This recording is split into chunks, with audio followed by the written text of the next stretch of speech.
नमस्कार, बहुत स्वागत है आपका इंग्लिश 24/7 पर। आप देख रहे हैं सुबह सवेरे और मैं हूं आपके साथ मोनिका नायक। तो चलिए खबरों की शुरुआत करते हैं और सबसे पहले हम बात करेंगे कि मध्य प्रदेश के मुख्यमंत्री डॉक्टर मोहन यादव ने छिंदवाड़ा और पाटरना जिले को बड़ी सौगात दी है। उन्होंने छिंदवाड़ा में 506.29 करोड़ रुपए की 105 और पाडुरना में 362.80 करोड़ रुपए के 67 विकास कार्यों का लोकार्पण और भूमि पूजन किया है। इसके अलावा जामसावली धाम में हनुमान जन्मोत्सव के कार्यक्रम का शुभारंभ भी किया। देखिए रिपोर्ट। मुख्यमंत्री डॉक्टर मोहन यादव ने छिंदवाड़ा और पांढुर्ना जिले के दौरे के दौरान कई महत्वपूर्ण सौगातें दी। उन्होंने करोड़ों रुपयों के विकास कार्यों का लोकार्पण और भूमि पूजन किया। इसके साथ ही मुख्यमंत्री संबल और पेंशन योजनाओं की राशि सिंगल क्लिक के जरिए हितग्राहियों के खातों में ट्रांसफर की है। इस मौके पर मुख्यमंत्री ने कहा कि विकास कार्यों के आधार पर ही राज्य सरकार आगे बढ़ रही है। यहाँ हमारा जो मंच बैठा है, भगवान हनुमान जी का धाम भी जगमगा रहा है। और पांडुरना जिला, ये जिला जब घोषणा हुई तो आनंद आया, लेकिन जिले की कई सारी चीजों की आवश्यकता थी। ऐसे में यहाँ कलेक्टर कार्यालय, एसपी का बैठने की जगह, ये सारे कामों की आवश्यकता थी। लेकिन समय के साथ जिला बनने के बाद ये लंबे समय तक पेंडिंग रहा। हमने कहा कोई बात नहीं, जब मैं आ रहा हूं हनुमान जी के हनुमान लोक का लोकार्पण करने, ऐसे में कलेक्टर कार्यालय भी बनना चाहिए, एसपी का ऑफिस भी बनना चाहिए और साथ ही साथ विकास के सभी कामों के लिए। तो यहाँ पर इतनी सारी सौगातें मिल रही है। जिला पंचायत का भवन, जनपद पंचायत का भवन, पांडुरना में जल प्रबंधन परियोजना का भूमि पूजन, पांडुरना में रेलवे ओवरब्रिज का भूमि पूजन, जाम नदी पर पुल का भूमि पूजन, पुलिस अधीक्षक कार्यालय, इतने प्रकार के काम मिल रहे हैं। आप बताओ, हनुमान जी का तो अपने को आशीर्वाद है ही, लेकिन यशस्वी प्रधानमंत्री के नेतृत्व में जब देश आगे बढ़ रहा है तो मध्य प्रदेश आगे बढ़ रहा है। जोरदार अभिनंदन करें प्रदेश के सभी विकास कामों के लिए। इस दौरान मुख्यमंत्री धार्मिक कार्यक्रमों में भी शामिल हुए। उन्होंने जामसावली में हनुमान लोक परियोजना का उद्घाटन किया और मंदिर संस्थान के द्वारा बनाए गए विशाल सभा मंडप का लोकार्पण किया। इस मौके पर मुख्यमंत्री ने कहा कि इस परियोजना से क्षेत्र के धार्मिक पर्यटन को बढ़ावा मिलेगा। मुख्यमंत्री चौरई में आयोजित सहस्त्र कुंडीय महायज्ञ में भी शामिल हुए। Bureau report, INS 24/7 Bhopal.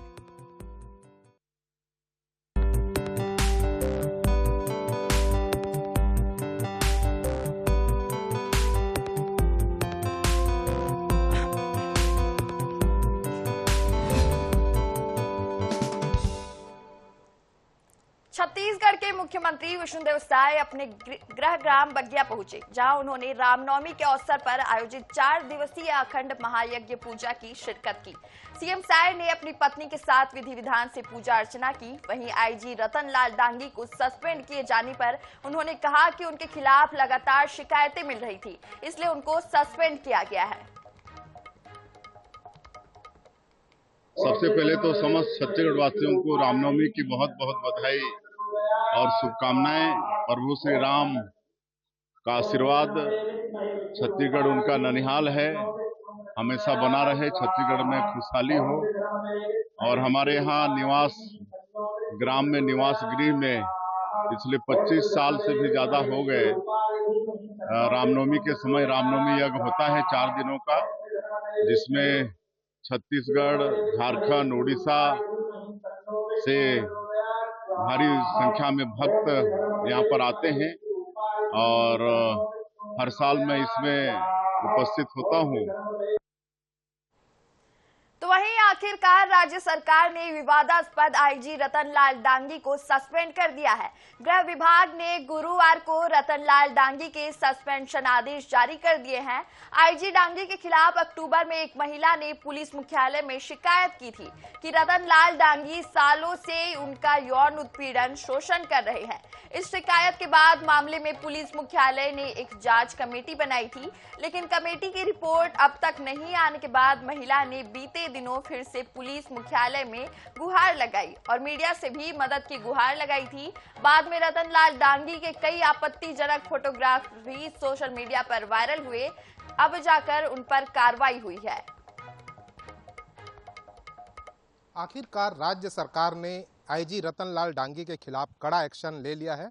Ratanlal Dangi को सस्पेंड कर दिया गया। बीते दिनों रतनलाल डांगी के आपत्तिजनक फोटोग्राफ सोशल मीडिया में वायरल हुए थे। इसके बाद पुलिस की छवि कहीं न कहीं आम जनमानस में नकारात्मक जा रही थी, जिसके बाद से ही यह कयास लगाए जा रहे थे कि राज्य सरकार अब रतनलाल डांगी के खिलाफ कड़ा एक्शन लेना चाह रही है, क्योंकि इससे पहले भी रतनलाल डांगी विवादों में रहे। उनके खिलाफ एक कमेटी राज्य सरकार की ओर से बनाई गई है, जो एक महिला की शिकायत पर यह कमेटी बनाई गई थी, जिसमें महिला ने अपना बयान भी दर्ज कराया हुआ है। फिलहाल इस कमेटी की रिपोर्ट अभी नहीं आई है, उससे पहले ही रतनलाल डांगी सस्पेंड हो गए हैं।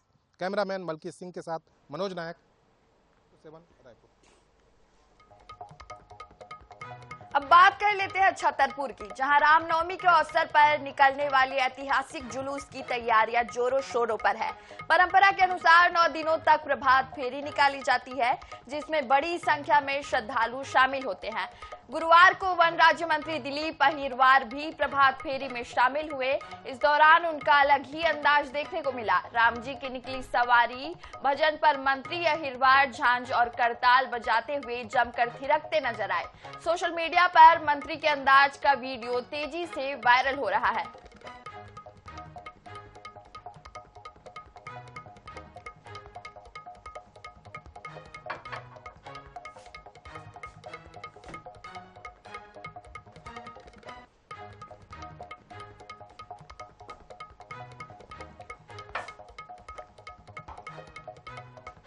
तो प्रभात फेरी में मंत्री दिलीप अहिरवार भी थिरके राम जी की निकली सवारी गाने पर झूमते हुए नजर आए। झांझ और करताल बजाते हुए भी दिखे मंत्री।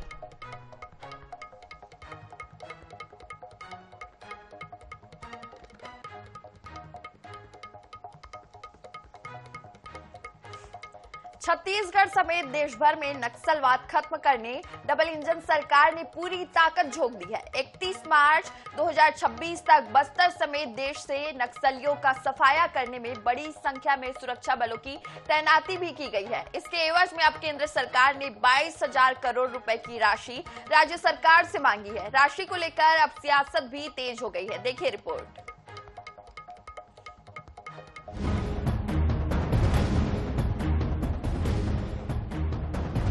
छत्तीसगढ़ के बस्तर को नक्सल मुक्त करने इस समय देश में सबसे ज्यादा जवानों की तैनाती की गई है। बस्तर के 7 जिलों समेत प्रदेश के नक्सल प्रभावित जिलों में करीब 1 लाख जवान तैनात हैं। सिर्फ बस्तर के 7 जिलों के नक्सल प्रभावित क्षेत्रों में ही 100 से ज्यादा कैंप बनाए गए हैं, जहां बीते 2.5 सालों से 70,000 से ज्यादा जवान तैनात हैं। नक्सल ऑपरेशन और जवानों के मूवमेंट के लिए helicopter, anti land mine vehicle जैसे अत्याधुनिक और जरूरी इंतजाम भी किए गए। यही वजह है कि इस ऑपरेशन में लगने वाले खर्च को लेकर केंद्र सरकार ने राज्य से 22,000 करोड़ रुपए की राशि मांगी है, जिसको लेकर सियासी गलियारों में डबल इंजन सरकार को लेकर नई बहस छिड़ गई है। विपक्ष सवाल उठा रहा है कि डबल इंजन की सरकार का अर्थ है सामूहिक रूप से चुनौतियों का सामना करना। ऐसे में राशि की मांग क्यों की जा रही है, जबकि नक्सलवाद जैसे गंभीर चुनौतियों से निपटना दोनों ही सरकारों की जिम्मेदारी है। साथ ही केंद्र और राज्य सरकार के बीच संबंधों पर भी विपक्ष ने सवाल उठाए हैं। पीसीसी चीफ दीपक बैज का कहना है कि इस मांग से डबल इंजन सरकार की वास्तविकता सामने आ गई है। वहीं भाजपा सांसद बृजमोहन अग्रवाल की माने तो जितनी राशि मांगी जा रही है, उससे भी ज्यादा राशि राज्य को लौटा दी जाएगी। सेंट्रल फोर्सेस के नाम से छत्तीसगढ़ को केंद्र सरकार को 22,000 करोड़ रुपए वापस देना है। फिर डबल इंजन की सरकार का क्या फायदा हुआ अगर 22,000 करोड़ केंद्र को वापस करना है? देखिए, ये सब चलते रहता है। जो पैसा है वो देश का है, जो पैसा है वो भारत का है। केंद्र सरकार अगर लेगी तो कहीं न कहीं उसका कंपनसेट करेगी। छत्तीसगढ़ लंबे संघर्ष के बाद नक्सल मुक्त होने जा रहा है। साफ है कि नक्सलवाद के खात्मे के लिए ऑपरेशन में बड़े पैमाने पर खर्च किया गया है। इसलिए अब भले ही इस राशि की भार को लेकर सियासत हो रही हो, लेकिन हजारों करोड़ खर्च से बड़ी बात यह है कि 5 दशकों बाद ये समस्या खत्म होने जा रही है। हालांकि ये भी उम्मीद की जानी चाहिए कि इस संबंध में प्रदेश के साथ सहृदयतापूर्ण निर्णय होगा। गौरव शर्मा, INH 24/7, रायपुर।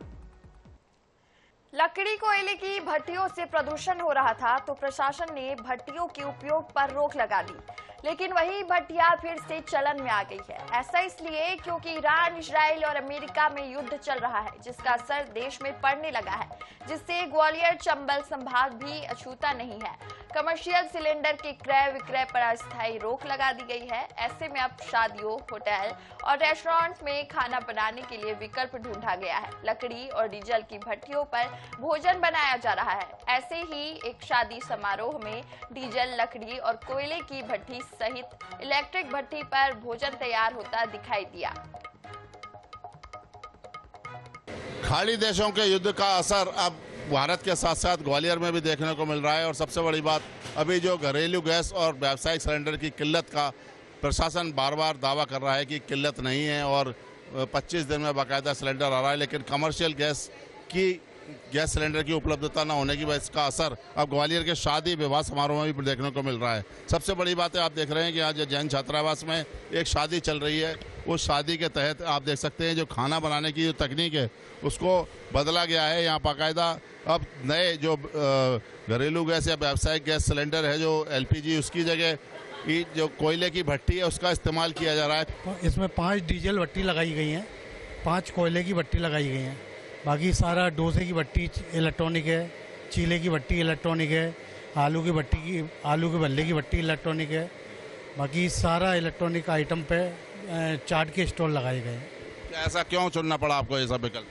क्योंकि सिलेंडर की व्यवस्था नहीं हो पा रही और लोगों की बुकिंगें हैं, लोग बाग हमारे ऊपर चढ़ रहे हैं कि हमें मतलब नहीं है, हमारा आपको काम करना पड़ेगा। क्या लगता है आपको, ये कैटर से बात की होगी तो उन्होंने ये विकल्प दिया था आपको? जी हाँ, उन्होंने बताया था कि गैस की बहुत प्रॉब्लम है और गवर्नमेंट ने मना कर दी है कि आप सिलेंडर नहीं चलाएंगे। तो इन्होंने ये डीजल भट्टी, कोयले की भट्टी इसका उपयोग किया है और उसी से इलेक्ट्रिक भट्टी भी इन्होंने उपयोग की है। इसी से खाना बना रहे हैं और सारी व्यवस्था उसी से करा रहे हैं। और रात का कैसे स्वागत? रात का स्वागत अच्छी तरह से चल रहा है और इनके द्वारा कोई भी किसी प्रकार की कहीं दिक्कत पैदा नहीं हुई।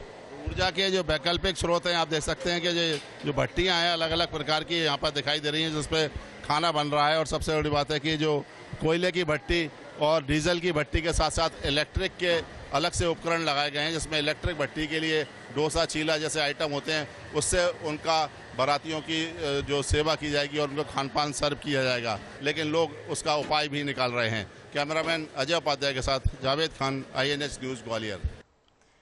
तो आए खेलो इंडिया ट्राइबल गेम्स 2026 में स्विमिंग कंपटीशन में कर्नाटक और छत्तीसगढ़ के खिलाड़ियों ने बाजी मार ली। कर्नाटक के मणिकंटक विजेता और छत्तीसगढ़ के बिलासपुर की अनुष्का भगत उपविजेता रही। दोनों ही खिलाड़ियों ने INH 24/7 से खास बातचीत की और खेलो इंडिया ट्राइबल गेम्स को लेकर अपने एक्सपीरियंस साझा किए। खेलो इंडिया ट्राइबल गेम्स 2026 छत्तीसगढ़ की राजधानी रायपुर में इस गेम्स का जो आयोजन है वो किया जा रहा है। बड़ी संख्या में अलग अलग राज्यों के प्रतिभागियों ने इसमें अपनी प्रस्तुति दी और हमारे साथ अनुष्का भगत है जिन्होंने स्विमिंग चैंपियन में 2nd पोजीशन जो है वो हासिल किया हुआ है। सबसे पहले बहुत बहुत बधाई, शुभकामनाएं। धन्यवाद। आपके हाथ में बहुत ही सुंदर सा ये बस्तर का क्यूट सा टेडी बियर यानी कि निशानी आ गई, आप 2nd पोजीशन पे आई हैं, क्या कहना चाहेंगे? मैं बोलूँगी मैं अपने तरफ से बहुत खुश हूँ क्योंकि मैंने ये 2 साल के गैप के बाद इतना परफॉर्मेंस दिया है अपना। और मैं यही कहूँगी कि सबको खेलना चाहिए, स्पोर्ट्स प्रमोट करना चाहिए। ये आई गेस इस प्लेटफॉर्म से लोगों को मोटिवेशन मिलेगी कि वो और ऐसे कर सकें।